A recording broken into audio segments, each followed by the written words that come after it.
agjerimi vërtet nuk është agjerimi ndaj ngrënies dhe pirjes. Pra nuk është thjesht lënia e ushqimit, nuk është thjesht lënia e pirjes, nuk është thjesht lënia e qejfeve.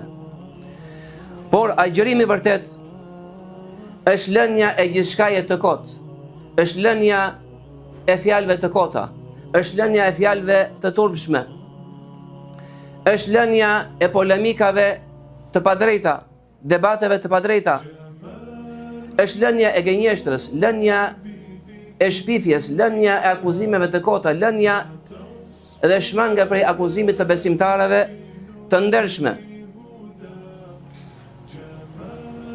lënia e betimeve të rreme, lënia e sharjeve, lënia asaj që nuk duhet dëgjuar, lënia asaj që nuk duhet shikuar, lënia asaj që nuk duhet prekur apo për të shkuar tek ajo.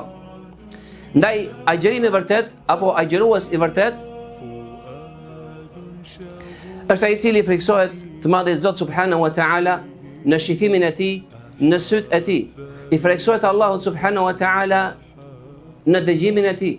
I friksohet Allahut subhanahu wa taala me dorën e tij dhe me këmbën e tij.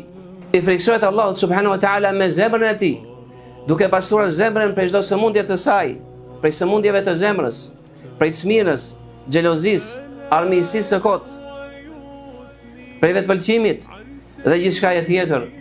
Duke qenë një muaj i tillë madhështor me shpërblime të jashtëzakonshme, duhet bëjmë kujdes po kështu prej neglizhencës, sepse ndodh që neglizhojmë dhe nuk ja dim kimetin dhe vlerën këtij muaji, nuk ja dim kimetin momenteve dhe minutave të tij.